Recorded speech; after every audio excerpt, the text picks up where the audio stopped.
Hello friends, ಎಲ್ಲರೂ ಹೇಗಿದ್ದೀರಾ? Welcome back my channel Dina's kitchen and blogs. ನಾನು ನಾಜಿಯಾ. ಇವತ್ತು ನಾನು ಮಾಡ್ತಾ ಇರೋ ರೆಸಿಪಿ ಅಂದರೆ ರವಾ ರೊಟ್ಟಿ. ರವಾ ರೊಟ್ಟಿ ಹೆಂಗೆ ಮಾಡೋದಂತ ನೋಡೋಣ. ಅದಕ್ಕಿಂತ ಮುಂಚೆ ನೀವು ಫಸ್ಟ್ ಟೈಮ್ ಈ ವಿಡಿಯೋನ ನೋಡ್ತಾ ಇದ್ದೀರಾ ಅಂದರೆ ಪ್ಲೀಸ್ ಸಬ್ಸ್ಕ್ರೈಬ್ ಮಾಡೋದಂತೂ ಮರಿಬೇಡಿ ಫ್ರೆಂಡ್ಸ್. ಬನ್ನಿ ಫ್ರೆಂಡ್ಸ್, ಹೆಂಗೆ ಮಾಡೋದಂತ ನೋಡೋಣ ರವಾ ರೊಟ್ಟಿ. ಇವಾಗ ಒಂದು ಬೌಲ್ ತೊಗೊಂಡಿದ್ದೀನಿ.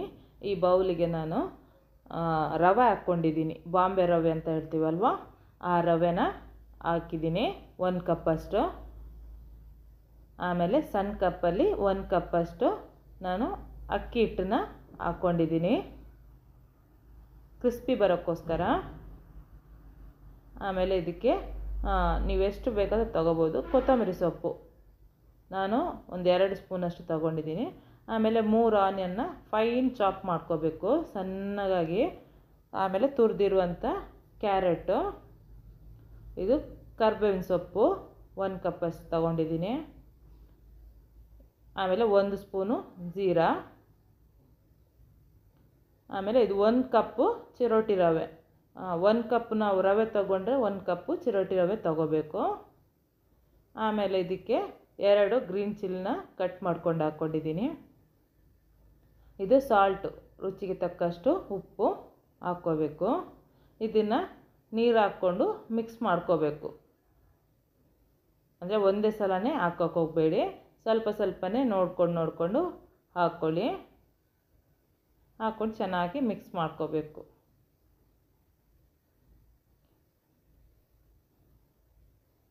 ಎಲ್ಲ ಮಿಕ್ಸ್ ಆಗೋವರೆಗೂ ಚೆನ್ನಾಗಿ ಮಿಕ್ಸ್ ಮಾಡ್ಕೋಬೇಕು. ಇದನ್ನು ಸ್ವಲ್ಪ ಸ್ವಲ್ಪನೇ ನೀರು ನೋಡ್ಕೊಂಡು ಹಾಕಿ, ಜಾಸ್ತಿ ಹಾಕೋಕೆ ಹೋಗಬೇಡಿ ಒಂದೇ ಸಲ.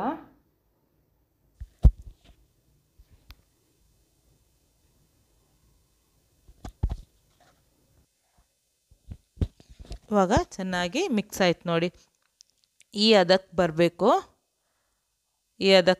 ನೋಡಿ. ಈ ಥರ ಜಾಸ್ತಿ ಗಟ್ಟಿನೂ ಮಾಡೋಕ್ಕೆ ಹೋಗಬೇಡಿ, ಅಂದರೆ ಅದು 10 ನಿಮಿಷ ಬಿಟ್ಟ ನಂತರ ಅದೇನಾಗುತ್ತೆ, ತುಂಬ ಹಾರ್ಡಾಗಿ ಆಗುತ್ತೆ, ಟೈಟ್ ಆಗುತ್ತೆ. ಅದಕ್ಕೋಸ್ಕರ ಇದನ್ನು 10 ನಿಮಿಷ ಬಿಡಬೇಕು ಸ್ಮೂತ್ ಆಗೋಕ್ಕೋಸ್ಕರ. ಇವಾಗ ಇದಕ್ಕೆ ಕೊಬ್ಬರಿ ತುರಿ 1 ಕಪ್ಪು. ಆಮೇಲೆ ಇದು ನಾವು ರೈಸ್ ಮನೇಲಿ ಯಾವ ಅನ್ನ ಯೂಸ್ ಮಾಡ್ತೀವಿ ಆ ಅನ್ನನ ಹಾಕ್ಕೋಬೇಕು. ಇದನ್ನು ಚೆನ್ನಾಗಿ ಮಿಕ್ಸ್ ಮಾಡ್ಕೋಬೇಕು. ಕೈಯಲ್ಲಿ ಚೆನ್ನಾಗಿ ಕಿವುಚಿ ಮಿಕ್ಸ್ ಮಾಡ್ಕೋಬೇಕು. ಇವಾಗ ನಾನು ಗ್ಯಾಸ್ ಆನ್ ಮಾಡ್ತಾಯಿದ್ದೀನಿ. ಇವಾಗ ಮಾಡಿಕೊಂಡು ಇದಕ್ಕೆ ಗ್ಯಾಸಲ್ಲಿ ನಾನು ತವ ಇಟ್ಕೊಳ್ತಾ ಇದ್ದೀನಿ. ಇವಾಗ ನೋಡಿ, ಇದು ಒಂದು 10 ನಿಮಿಷ ಆದ ನಂತರ ಇದು ಸ್ವಲ್ಪ ಹಾರ್ಡಾಗಿ ಆಯಿತು. ಇದಕ್ಕೇನು ಮಾಡಬೇಕಂದ್ರೆ ಸ್ವಲ್ಪ ನೀರು ಹಾಕಿ ಮತ್ತೆ ಮಿಕ್ಸ್ ಮಾಡ್ಕೋಬೇಕು. ಸ್ವಲ್ಪ ಗಟ್ಟಿಯಾಗುತ್ತಲ್ವ, ಅವಾಗ ಏನು ಮಾಡಬೇಕು, ಸ್ವಲ್ಪ ನೀರು ಹಾಕಿ ಮಿಕ್ಸ್ ಮಾಡ್ಕೋಬೇಕು. ಮಿಕ್ಸ್ ಮಾಡಿಕೊಂಡು ತವದಲ್ಲಿ ಇದನ್ನು ನಾವೇನು ಮಾಡಬೇಕು, ಅದನ್ನು ತಟ್ಕೋಬೇಕು. ರೊಟ್ಟಿ ಹಂಗೆ ತಟ್ಕೋತೀವಿ ಹಂಗೆ. ಇಲ್ಲಾಂದರೆ ನೀವು ಬಟರ್ ಪೇಪರಲ್ಲಿ ಫಸ್ಟಿಗೆ ಇದನ್ನು ತಟ್ಕೋಬೋದು, ಆಮೇಲೆ ತವದಲ್ಲಿ ಹಾಕ್ಕೋಬೋದು. ನಾನಂದರೆ ಡೈರೆಕ್ಟು ತವದಲ್ಲಿ ಮಾಡ್ತಾಯಿದ್ದೀನಿ. ನೀವು ಕೈಯೆಲ್ಲ ಬಿಸಿ ಆಗುತ್ತೆ ಅಂದರೆ ತವದಲ್ಲಿ ಡೈರೆಕ್ಟ್ ಮಾಡೋಕ್ಕಾಗಲ್ಲ ಅಂದರೆ ಆರಾಮಾಗಿ ಇದು ಬಟರ್ ಪೇಪರಲ್ಲಿ ಮಾಡಿಕೊಂಡು ಇದನ್ನು ತವದಲ್ಲಿ ಹಾಕಿ ಬೇಯಿಸ್ಕೋಬೋದು ನೋಡಿ. ಇವಾಗ ರವಾ ರೊಟ್ಟಿ ರೆಡಿ ಆಯಿತು ನೋಡಿ. ಇವಾಗ ಏನು ಮಾಡಬೇಕಂದ್ರೆ ಇದಕ್ಕೆ ನಾವು ಒಂದು 2 ನಿಮಿಷ ಮುಚ್ಚಲಾಕಿ ಬೇಯಿಸ್ಕೋಬೇಕು. 2 ನಿಮಿಷ ಆದ ನಂತರ ಇದನ್ನು ಮಗ್ಚಿ ಹಾಕ್ತಾಯಿದ್ದೀನಿ. ಒಂದು ಸ್ವಲ್ಪ ಗೀ ಒರೆಸ್ಬೇಕು, ಅಂದರೆ ತುಪ್ಪ ಹಾಕ್ಕೋಬೇಕು ಮೇಲ್ಗಡೆ. ಟೇಸ್ಟ್ ಚೆನ್ನಾಗಿರುತ್ತೆ ತುಪ್ಪ ಹಾಕ್ಕೊಂಡ್ರೆ. ಇಲ್ಲ ನೀವು ಬೇಡ, ತುಪ್ಪ ಬೇಡ ಬರೀ ಹಂಗೆ ಅಂದರೆ ಹಾಗೇ ಮಾಡ್ಕೋಬೋದು. ನಾನಿವಾಗ ಇದನ್ನು ಮಗ್ಚಿ ಹಾಕ್ತಾಯಿದ್ದೀನಿ. ಇವಾಗ ಒಂದು 2 ನಿಮಿಷ ಮಗ್ಚಿ ಹಾಕಿದ ನಂತರ ಒಂದು 2 ನಿಮಿಷ ಬೇಯಿಸ್ಕೋಬೇಕು. ಇವಾಗ ನೋಡಿ 2 ಸೈಡು ಚೆನ್ನಾಗಿ ಬೆಂದಿದೆ. ಇದನ್ನು ತೆಗಿತಾ ಇದ್ದೀನಿ ನೋಡಿ, ಎಷ್ಟು ಚೆನ್ನಾಗಿ ಬಂತು ರವೆ ರೊಟ್ಟಿ. ಮತ್ತೆ ಒಂದು ಹಂಗೆ ತೋರಿಸ್ತೀನಿ. ಇನ್ನೊಂದು ತವದಲ್ಲಿ ಒಂದು ಸ್ವಲ್ಪನೂ ಆಯಿಲ್ ಅಂಶ ಇರಬಾರ್ದು, ಕ್ಲೀನಾಗಿ ಒರೆಸ್ಕೋಬೇಕು. ಒರೆಸಿದ ನಂತರ ನಾವು ಆವಾಗಲೇ ರೆಡಿ ಮಾಡಿರೋಂಥ ಹಿಟ್ಟನ್ನ ಹಾಕಿ ಕೈಯಲ್ಲಿ ಈ ಥರ ತಟ್ಕೋಬೇಕು. ಅಂದರೆ ಬಿಸಿ ಆಗುತ್ತೆ, ನೀವು ಬಟರ್ ಪೇಪರಲ್ಲಿ ತಟ್ಕೊಂಡು ಈ ಥರ ಮಾಡ್ಕೋಬೋದು.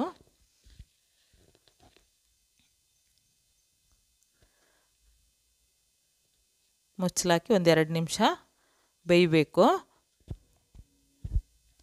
2 ನಿಮಿಷ ಆದ ನಂತರ ಇದನ್ನು ಏನು ಮಾಡಬೇಕಂದ್ರೆ ಈ ಥರ ಮಗ್ಚಿ ಹಾಕಬೇಕು. ಮಗ್ಚಿ ಹಾಕಿ 2 ಸೈಡು ಚೆನ್ನಾಗಿ ಬೇಯಿಸ್ಕೋಬೇಕು.